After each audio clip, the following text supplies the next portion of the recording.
నాకు ఏ పని ఇచ్చిన సోనియా గాంధీ గారు ఏ పని అప్పుడు చెప్పిన నేను ఆల్రెడీ ఓబీసీ ఎంపీస్ కన్వీనర్గా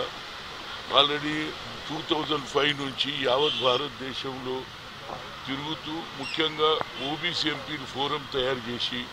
అప్పుడప్పుడు బీసీలకు జరుగుతున్నటువంటి క్రిమినల్ కానీ ఐఐటి ఐఐఎంలో ఎగ్జామ్స్ విషయంలో కానీ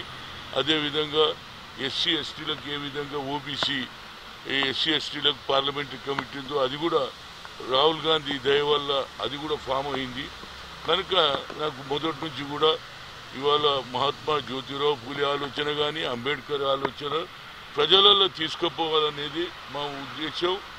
125 సెలబ్రేషన్లో కూడా కాంగ్రెస్ పార్టీ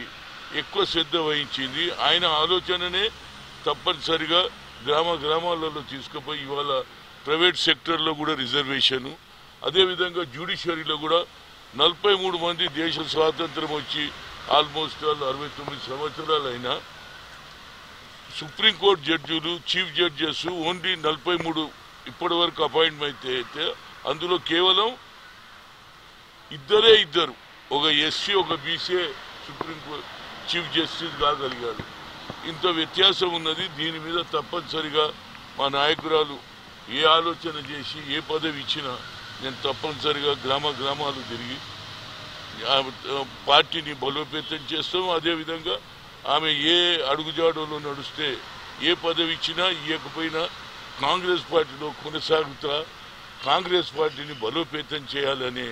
ఆలోచన మాది మా కుటుంబం జీవితాంతం సోనియా గాంధీకి కాంగ్రెస్ పార్టీకి రుణపడి ఉంది అదేవిధంగా రాహుల్ గాంధీ ఇంతకుముందు రాజీవ్ గాంధీ ఇందిరాగాంధీ కుటుంబానికి నేను లాయలు జీవితాంతం లాయలు ఉంటాను కాంగ్రెస్ పార్టీ తెలంగాణలో చూడండి సింగ్ వచ్చిన ప్రతిసారి ఈ విధంగా జరుగుతుందని లెటర్ కూడా రాశారు చూడండి నేను దాని గురించి ఎందుకు మాట్లాడంటే మీటింగ్ పెట్టినప్పుడు మాట్లాడతా ఏదైనా ఒక వేవ్ ఏది అటు టీడీపీలో కానీ ఇటు కాంగ్రెస్లో ఏది టీఆర్ఎస్లో కానీ 1 by 1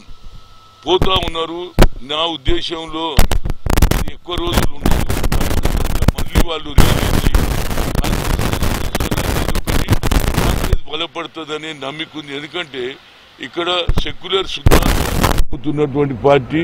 బడుగు బలైన వర్గాలను పైకి తీసుకొచ్చే పార్టీ అక్కడ ఏది బీజేపీ కానీ మిగతా పార్టీలు కానీ ఈనాడు ఏ విధంగా 2 years లోపలనే ఇవాళ నరేంద్ర మోడీ పరిపాలన తగ్గుతున్నది ఆయన ఇచ్చిన మాట నిలబెట్టుకుని ఈ అవకాశం కూడా మాకు వస్తుంది అనేది నా ఉద్దేశం.